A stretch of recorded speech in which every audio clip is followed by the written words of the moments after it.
跟踪世界前沿技术，在一些技术领域实现技术超越，这是航天科技集团5院在通信卫星发展中的必然选择。陈岳2008年博士毕业之后，来到航天科技集团5院，负责通信卫星的控制推进研制工作。工作刚刚2年多，他就向院里提出进行通信卫星无公制电磁推进的研究。当时这项研究还存在巨大的争议。大家最主要的疑点是在于，这项技术，可能现在在科学原理上还没有完全说清的情况下，就在工程上进行研发，是不是风险很大？是不是存在着原理性的错误？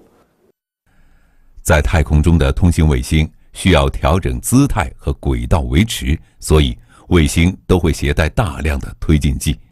传统的化学推进方式就是靠推进剂氧化产生推力，而现在卫星上开始应用的电推进方式，则是把携带的公制气体进行电离，然后把离子体喷射出去产生推力。这2种推进方式都是需要携带公制，也就是推进剂和气体。形象地说，就是储箱里边这个存储这些液体或者气体，一旦这些公制使用光了，那么发动机就不能再使用了，寿命就到了。而我们现在这种推进方式，这种电磁推进，它就是只要有电，只要设备能正常工作，它就能够工作，就能产生推力。没有任何技术经验可以借鉴，也没有任何国外资料的参考。这项技术无论说国内还是国外，都处在技术试验的起步阶段。陈岳和他的团队面临着巨大的挑战。在那个时候，我不知道我设计出来的东西是不是对的，而更糟的是，我又没有很高精度的方法来验证我的想法是不是对的。在这2方面都很艰难的情况下，就全靠我们的摸索和反复的实验。为了鼓励年轻人创新，航天科技集团5院设立研发专项基金、博士成长专项基金等，给予资金支持，而且对于研发核心人员3年不做业务考核，并在人员、实验设备方面给予大力支持，确保他们专心做技术研究。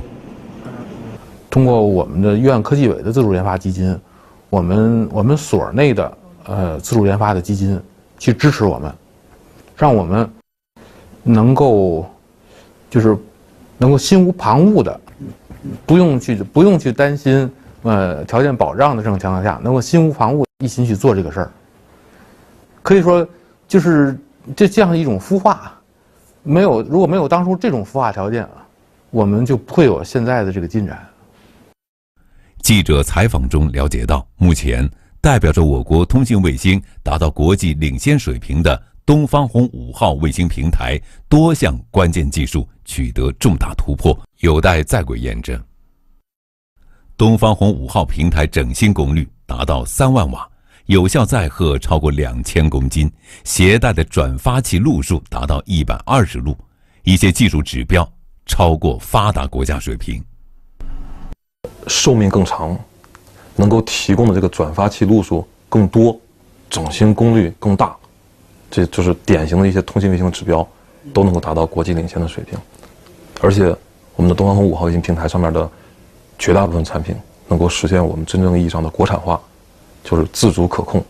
不再依赖于我们的进口。从第一颗东方红1号卫星到具有世界领先水平的东方红5号卫星，我国通信卫星的发展走过了从无到有、从跟随到并跑的发展之路。通信卫星的发展水平，代表着一个国家在航天科技领域的科技水平，也是一个国家综合实力的重要体现。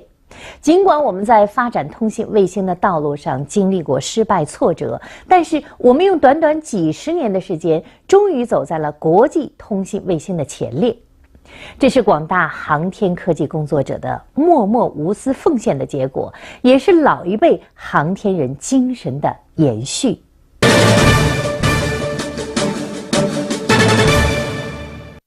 好了，观众朋友，我们今天的经济半小时节目就是这些内容。如果您还想关注更多的信息呢，就请下载我们央视财经客户端。谢谢收看，再见。